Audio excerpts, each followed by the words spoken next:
Bonjour à tous. Dans cette vidéo, nous allons voir ensemble les quelques changements qui ont été effectués dans les bulletins de la plateforme. Donc pour accéder au bulletin, vous commencez à connaître le principe, hein, il faut cliquer sur Vert et puis sur Carnet de cote score.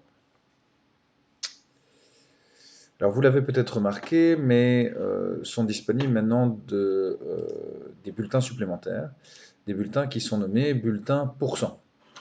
Donc, le principe est toujours le même, c'est-à-dire que vous allez encoder les résultats de vos évaluations dans les périodes concernées, les périodes d'évaluation. Donc ici pour la période 3, c'est TJ3 et CSPAC. Par contre, vous voyez qu'il y a des bulletins supplémentaires qui sont venus faire leur apparition.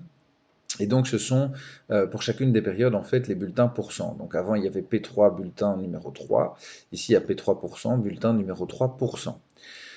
Quand vous allez encoder vos commentaires, il est important de continuer à encoder vos commentaires dans P3 bulletin numéro 3 et pas la version pourcent, mais dans le bulletin standard, de manière à ce que cela s'imprime.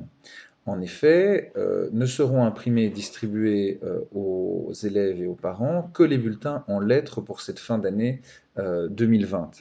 Donc, il est important que vous encodiez vos commentaires dans le bulletin où des lettres s'affichent à côté du commentaire et non pas dans le bulletin où des pourcentages viennent s'afficher. Les pourcentages sont là pour vous aider, vous, à faire votre analyse, finalement, hein. Certains professeurs avaient demandé une lecture plus fine, et donc ça vous permet ici d'avoir cette lecture plus fine.